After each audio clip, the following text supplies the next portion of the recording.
thought he was really kind person. He was attractive and he treated me well, but I could see I was really insecure about being alone. And it was like I was just trying to fill the loneliness. From the beginning, we would fight quite a bit, and I distinctly remember locking myself in the bathroom, just crying and sobbing and wanting to get away and wanting to kill myself. And I just remember, like, I'm sobbing, and I just felt so embarrassed and alone, and I didn't want to be that girl in that relationship. I woke up one day and I just thought, I'm not treated well, I'm not spoken kindly to. I don't know how to get out of it because I'm scared.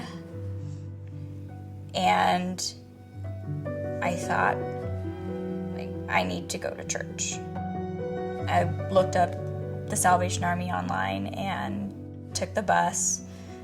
I was just so depressed and I felt so lost, and I just didn't know what to do anymore.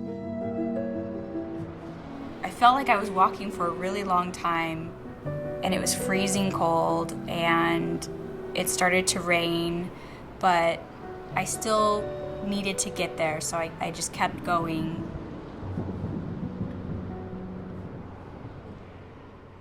By the time that I got to the core, it was closed. I just remember getting really angry and talking to God, and I just said, you do this to me every time. I felt like he led me on.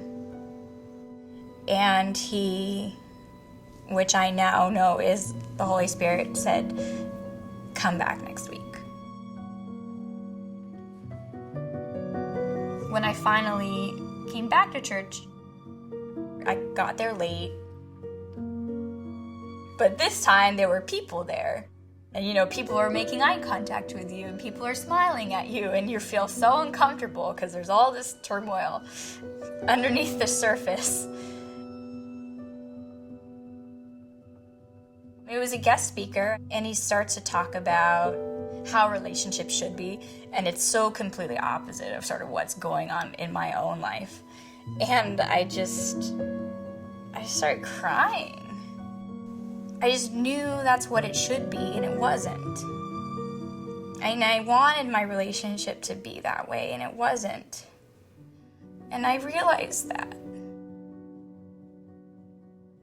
And before I know it, this woman comes and sits down with me, and she just, without hesitation, puts her arms around me. And she says, it's okay. Tell me what's going on. And I just tell her everything. I tell her everything about my relationship. I admit that my parents don't even know what's going on. My family doesn't know. My friends don't know.